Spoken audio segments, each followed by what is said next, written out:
Luxury goods are the only area in which it is possible to make luxury profits. Bernard is the richest man in France, the European Union, and the fourth richest in the world. He's had the honor, albeit briefly, of dislodging Jeff Bezos a few times, the most recent being in August of 2021, to occupy the coveted spot of being the world's richest man. You're watching Life Story Inc. And this is the biography of Bernard Arnault. Backstory: if there is one company that has the distinction of housing over 60 luxury brands and growing under its umbrella, then that has to be LVMH, the world's largest luxury goods company. Although the rise of Bernard Arnault and LVMH does not typify the rags to riches tale, this man's life story certainly does inspire and leave the listeners yearning for the same success. Although Louis Vuitton is understood to mean the name of the company Louis Vuitton and associated with its current chief, Bernard Arnault, few know that is actually eponymous with the name of its founder. So luxury goods weren't exactly perceived very well until about the 17th century. In fact, the word luxury itself is derived from a word that means debauchery. It is only after the Industrial Revolution during the 19th century that luxury products started to find more takers and thus became acceptable as well as desirable. It was during this time that Louis Vuitton actually observed passengers at train stations and designed handbags as per the needs of people in commute. The post-World War II economy saw increased demand for smaller and more durable luxury products like shoes, bags, scarves, and perfumes. With the rise of disposable incomes, luxury and the associated lifestyle started to become more of a norm and began to fuel the growth of luxury brands. Childhood and upbringing. Born in the March of 1949 as Bernard Jean-Etienne Arnault in Roubaix, France, he attended the Max and Van der Merch High School in Roubaix and then went on to graduate with a degree in engineering from École Polytechnique in the year 1971.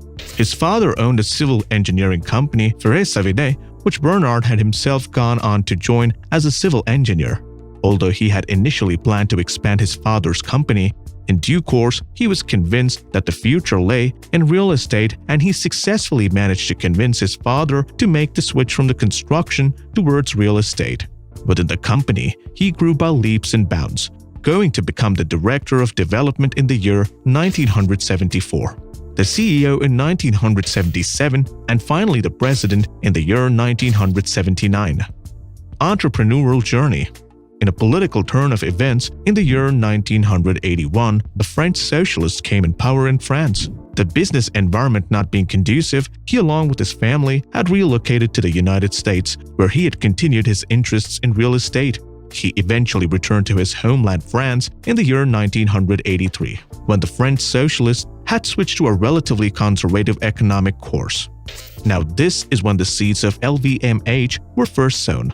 Bernard Arnault made his first foray into the world of textiles and fashion with the purchase of the firm Vuitton, which was then bankrupt. It was the then French government that was on the lookout for the bankrupt Vuitton, and the man of foresight that Arnault always has been. He had sensed an opportunity here. Now Vuitton, then owned by the fashion brand Christian Dior, along with Antoine Bernheim, a managing partner of an investment firm Lazard Frères & Co. Arnault first acquired luxury goods company Financier Agache and was its CEO. Subsequent to winning the war for Vuitton, he clenched Vuitton for a token amount of, wait for it, 1 franc, in what seemed like a cleanup after the acquisition of Vuitton. He had begun to lay off workers, going up to 9,000 employees being terminated in 2 years, an act that has earned him the sobriquet, the Terminator. He divested most of the shares in the company and retained only the brands Christian Dior and Le Bon Marché, a departmental store. He was the CEO of Christian Dior by 1985. 2 years later, in 1987, the same year that Louis Vuitton merged with Moet Hennessy, leading to the birth of LVMH as we know it today. Arnault took his first step in LVMH when he was invited to invest in the company by none other than the chairman of LVMH, Henri Racamier. He eventually invested in a joint share along with Guinness plc. As he continued to invest and gain more of the company, he managed to control 43.5% of the company's share and 35% of the voting rights by the year 1989, and thus reached a blocking minority. The next year, 1990, Arnaut had ousted Racamier and had got elected unanimously as chairman of the executive management board.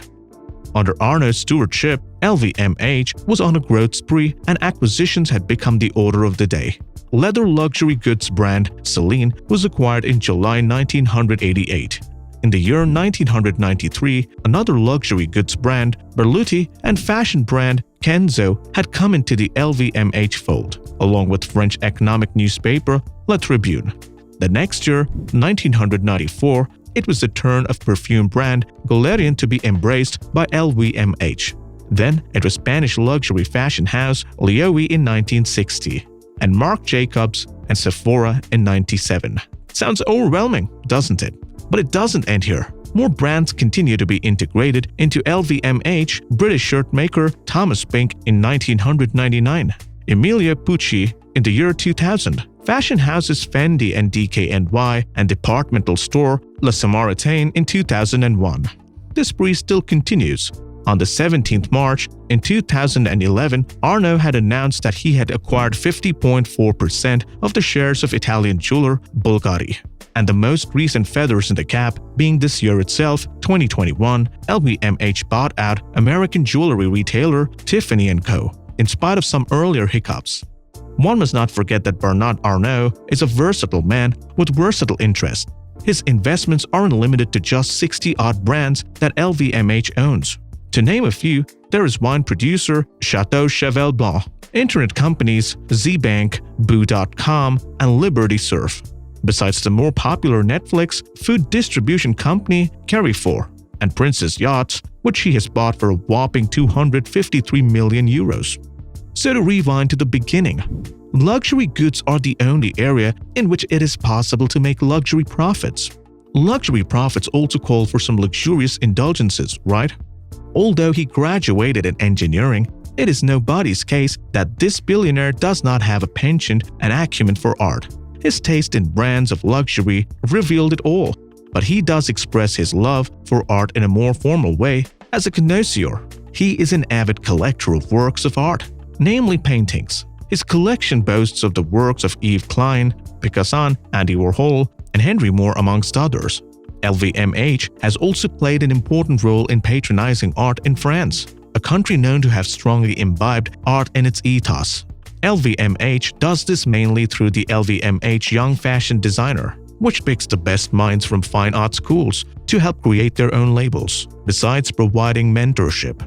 In the year 2006, Arnaut also unveiled the Louis Vuitton Foundation, exclusively for the propagation of contemporary art, and has invested $143 million in a modern art museum. A fire had devastated the Notre Dame Cathedral, and Arnaut and his family had pledged 200 million euros for its restoration. Bernard Arnault has 5 children from 2 marriages, and 4 of his children work within the LVMH group. Interesting facts and controversies. As we come to a close, let us look at some lesser-known facts and trivia about the man himself. Very few people know that Bernard Arnault always has and still looks up to the Apple co-founder Steve Jobs and billionaire investor Warren Buffett. Although his beginnings have been quite different from his role models, he has nonetheless looked up to and still continues to look up to these stalwarts for inspiration. And the inspiration and blessings have been well received, haven't they? At one time, he had applied for Belgian citizenship, a move that was ostensibly believed to avoid the high taxation in France. Belgium is purportedly one of Europe's tax havens, although eventually the move to Belgium never saw the light of the day, and Bernard Arnault even went on to say that he has shelved the process of applying for Belgian citizenship because he loves his country and is even happy to pay taxes to his own country.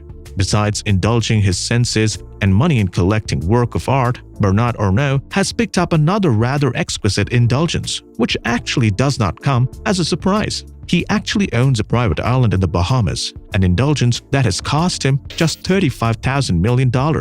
This is a private island that can exclusively be accessed only by him or by those who have been invited by him. Besides this island, he owns his own private yacht. We have seen that Bernard Arnault has always been and is a true patriot. In recognition of his efforts and achievements, he has been awarded by the French government in the year 2007 the title of the commander of the French Legion of Honor, and in the year 2013, he was also conferred the title of Knight Commander of the Most Excellent Order of the British Empire. Bernard's artistic acumen goes even further to his tastes in fashion and to his being a connoisseur of work of art. He also happens to be a trained classical pianist. He is even presently married to his second wife, Helen Mercer, a piano concert artist. Rumor has it that it was his piano skills that he had managed to woo her. Takeaways. Having learned so much about France's richest man, what is it that we can learn? And that can enable us to enrich our lives? There are many takeaways, but if we can limit ourselves to just two, then they have got to be risk-taking and choosing the right role models and actually working like they would. If Arnaut wouldn't have bet on the beleaguered bankrupt Bourse, this amazing journey would have perhaps never begun.